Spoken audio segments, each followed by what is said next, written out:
qué es lo que pasa en España con las cotorras argentinas, ¿sí? Y si aquí hay casos inversos, si hay aves europeas que estén provocando daños en los equilibrios de nuestra zona. Marcia, adelante. Gracias, Gonzalo, compañeros, y estamos con Pablo, tal cual decías, inmerso en un cuadro inmejorable, te diría, porque estamos escuchando el trinar de los pájaros en este momento, alguna que otra cotorra también, sí, ¿no? Aquí en la zona de los juegos del Parque Sarmiento, si pueden percibir por allí el ruido que están percibiendo precisamente los pájaros. Bueno, y con Pablo un poco para hablar de esto, ¿no? Las aves son migratorias, no son migratorias, son introducidas. Bueno, ¿qué se puede decir al respecto? Hola Marcelo, ¿cómo estás? Muchas gracias por la invitación. Y bueno, sí, un poco el tema de diferenciar lo que son migratorias de introducidas, ¿no? Las aves migratorias, la migración es un proceso natural que tienen las aves, que migran desde una zona de cría a una zona donde pasan el invierno, y eso es algo natural. Y esas aves no causan impacto, están adaptadas al ecosistema. El problema son las aves introducidas, que generalmente son introducidas por el hombre, como es el caso de la cotorra en España, o varias especies que tenemos nosotros acá en Argentina también, que son introducidas por el hombre, que se liberan o se largan o se adaptan al ambiente y empiezan a causar problemas, ¿no? Porque no son aves propias del lugar. Esa es la diferencia entre migratorias, que son naturales, y las que son introducidas de otro sitio, ¿no? Gonzalo, compañeros, tiene la posibilidad de dialogar con Pablo. Bueno, Pablo, primero gracias por recibir al móvil así. No, ¿por qué? Bueno, no, ¿por qué no? Gracias a ustedes. Bueno, contanos un poco, alguien llevó las cotorras argentinas a España, no cruzaron el Atlántico, exacto. Está claro. Exacto, alguien las llevó. En España, en la década del 70 más o menos, había una moda que era llevar a aves para compañía, y una de las publicidades era que la cotorra argentina, la cotorra nuestra, era una de las aves de mejor compañía que podía haber. Entonces el gobierno argentino importó muchas aves, loros, varias especies, y las llevaron a España. Después se cansaron y las largaron y se les hizo plaga, ¿no? Como siempre ocurre con esas cosas. Entonces, bueno, ahora tienen que controlarlas porque se le está expandiendo por toda España, Europa, ya ha llegado a Italia y a varios lugares, entonces ya hay que tomar medidas urgentes para poder controlar estas especies. ¿Y qué pasa si no se las controla? Porque aquí hablan de que el gobierno de Madrid está tratando de exterminar 12.000 cotorras argentinas.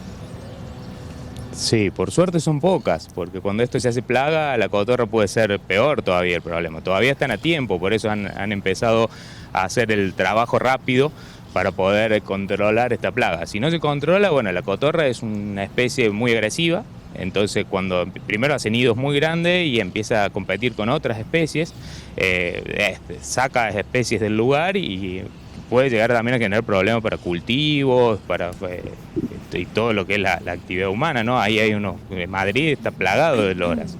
Entonces ya empieza a ser un problema grande el tema de introducir especies y que se reproduzcan por todos lados y que cada vez haya más, ¿no? Yo, como les decía, ya ha llegado a Italia, ya en Barcelona también está teniendo un problema, y cuando esto se expande y agarra campo de cultivo, lo desaparece. Entonces claro, es un problema que hay que controlar a tiempo. Claro, me llamaba la atención porque entre las crónicas que se leen de los problemas que causan, mencionan el riesgo para las personas de los nidos de cotorras que suelen pesar hasta 200 kilos.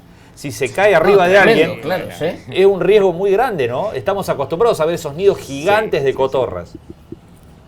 Sí, bueno, es un problema. Cuando hay una especie que causa problemas como esto, hay que tomar medidas. Nosotros acá en Argentina, por ejemplo, tenemos el caso del chancho jabalí, que también es una especie asilvestrada, introducida, claro, que también está causando problemas, por ejemplo, en San Luis, con accidentes con autos. Entonces también puede generar problemas cuando hay grandes números que empiezan a cruzar la ruta y la gente los choca y puede generar accidentes. Entonces allá tiene el mismo problema con los nidos, ¿no? Que llegan a ser grandes. Pablo, no sé si matar a una persona, pero claro, sí es un problema. Javier te saluda, Pablo. En Ushuaia, por ejemplo, los castores que han talado pero una cantidad de bosques asombrosa, ¿no? Que eran, y se terminaron convirtiendo en una plaga. Te quiero preguntar cómo... no sé, la respuesta es cómo controlar esto sin dañar los animales. Mira, la primera ante todo es la prevención, ¿no? Uno sabe que introducir especies exóticas genera problemas. Tenemos casos en el mundo, en todos lados, ejemplos de que no hay que introducir especies exóticas. Entonces, el llevar especies para mascotismo, por más que nos guste tenerlas en jaula, hoy traemos un loro de Australia y el día de mañana ese se puede escapar y generar una plaga, ¿no? Como está pasando, por ejemplo, en Bahía Blanca con la catita australiana. Se ha liberado y cada vez hay más, como pasó con el estornino pinto, el cual ya es una plaga, que acá en Río Cuarto tenemos muchísimos estorninos y ha invadido todo el país en menos de 20 años y va a generar problemas graves. El estornino es una plaga, una de las especies que más plagas genera en todo el mundo y la tenemos en Argentina, y cuando se detectó el foco de liberación de estornino no se hizo nada. O sea, se empezó a hacer unos programas que después quedaron en la nada y no se solucionó el problema de raíz de entrada. Entonces ahora tenemos que sufrir las consecuencias. Claro. Entonces lo primero que hay que hacer es evitar que se libere, evitar tener especies exóticas de mascota y tratar de cuidar el ambiente lo máximo posible. Y una vez que está la plaga instalada, tratar de controlarla. No hay muchas opciones que la que plantea España hacer, ¿no? Y en el caso del estornino pinto, ¿qué? ¿Es una especie que alguien introdujo aquí y qué está provocando? Porque por allí leía que incluso destruye nidos de aves similares, que utiliza los nidos de otras aves. Sí, el estornino pinto es una especie europea que fue primeramente introducida en Estados Unidos y de allá se trajo a Argentina para mascota y se liberó. Y es una especie que es parásita de nidos, o sea que roba nidos de otras especies para hacer sus propios nidos. Y son esas bandadas que uno suele ver en documentales que se mueven negras, hacen formas que quedan muy lindas, pero no son de acá. Entonces esa gran cantidad de individuos come cultivos, come frutales, en un primera instancia son insectívoros, lo cual parece bárbaro, pero en grandes densidades empiezan a producirse, a generar plaga, y además de la competencia con las especies nativas. O sea, es todo un problema, ¿no? Y en Argentina esto ya ha invadido casi toda Argentina. Tenemos estornino en todos lados. Pablo, ¿se meten en el nido y le ponen los huevos en el nido de otro y se los cría otro a los pichones? No, ese caso que mencionaste es el del tordo nuestro. El tordo nuestro hace eso, ¿no? Pone los huevos y lo crían otras especies. Claro. El estornino roba el nido. El estornino pelea, por ejemplo, con un hornero, lo expulsa del nido y se queda él criando en el nido. Entonces también nidifica en todo, en árboles viejos, en taperas viejas donde hay huecos. Es una especie que se adapta mucho a cualquier tipo de sustrato para nidificar y tiene poblaciones muy, muy grandes. Pablo, Fernanda te saluda. Bueno, te quería preguntar, como biólogo, pero también como ciudadano de Río Cuarto, ¿qué opinión tenés de las palomas en el centro de la ciudad, en la plaza? Un tema que ahora no, pero ha generado mucha polémica de sacarlas de allí, bueno, por su suciedad, por algún tipo o porque a la gente no le gusta, le parece molesto. ¿Cuál es tu opinión? Qué pregunta. Bueno, ahí tenemos varias cosas. Primero, la paloma, la que genera problemas de la paloma, también es introducida, ¿no? Ahí tenemos otro caso de una especie que se hizo cosmopolita en todo el mundo, que se adaptó muy bien a las ciudades y está generando problemas en todo el mundo, lo cual es un problema, ¿no? Y que hay que controlar porque genera inconvenientes.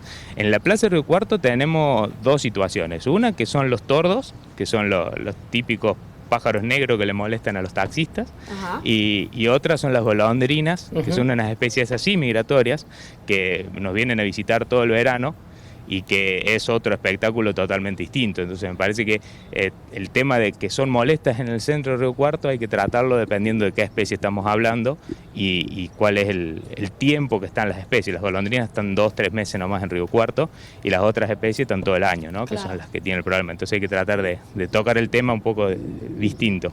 Bien. Te pregunto, Pablo, el tema de la golondrina, que viene de California, si no me equivoco, es San José Capistrano, un lugar que está ahí, que es muy característico por eso, que son las mismas, ¿no? Lo que te quiero preguntar es, esto a lo mejor es una soncera, pero digo, en tantos miles de kilómetros, ¿cómo es esa migración en el camino, digamos, para decirlo vulgarmente? ¿Qué hacen las golondrinas? Se alimentan. En el camino lo que hacen, van comiendo toneladas y toneladas de insectos para poder llegar a sus sitios de nidificación, que es en el caso nuestro. Te corrijo un detalle, la golondrina que tenemos nosotros, que es la golondrina negra, la que llega a la plaza, no es la misma de Estados Unidos. Eso es no un mito, pero una confusión que siempre se llevó. No llega a Estados Unidos la golondrina que tenemos nuestra, sí, a Colombia, Venezuela y todo el norte de Sudamérica. Y viene a nidificar a nuestra zona. Entonces la golondrina llega en nuestra época, ya llegaron, ya están acá, nidificando en todo lo que es la costa del río, la barranca del río, y solamente se juntan en grandes cantidades antes de emprender la migración a finales de febrero y marzo, donde mayores números se registran en las plazas. Y mientras tanto comen insectos, comen muchísimos insectos, son muy buenos controladores, y durante la migración hacen lo mismo, van parando en distintos lugares y limpian de insectos toda la zona, ¿no? Y hasta llegar a los sitios que nidifican, y después vuelven a la zona del norte de Sudamérica a pasar lo que sería el invierno de acá, ¿no? Entonces son muy buenas controladoras de plagas también las golondrinas. Claro. Bien, bienvenidas sean entonces en verano, ¿no? Exacto, o sea, yo creo que la golondrina venga a Río Cuarto es una bendición, ¿no? Y un indicador de que las cosas todavía están funcionando como deberían. El día que no lleguen nos tenemos que preocupar. Claro. En otro lado, como vos decías, en California es otra especie de golondrina, pero bueno, ellos hacen toda una fiesta para cuando llegan las golondrinas, tienen nidos en las casas y un montón de cosas, y acá las queremos correr. Entonces me parece que es un poco hay que tratar el tema distinto. Bien, hay que aprender también, Pablo, ¿no? Bueno, pero la forma de difundir y tener información y conocer por allí. Seguro. Creo que es muy bueno que estén las golondrinas acá y que no es tampoco tanto tiempo. Por ahí con otras medidas la gente no las odiaría tanto, ¿no? Claro, tal cual. Bien, Pablo, te agradecemos muchísimo estos minutos. La verdad que fue muy lindo charlar con vos. No, le agradezco a ustedes y bueno, para lo que necesiten, ya saben que estamos acá. Bueno, muchas gracias. Gracias, Marce. Gracias, Gonzalo. Hasta el próximo contacto. Hasta la próxima.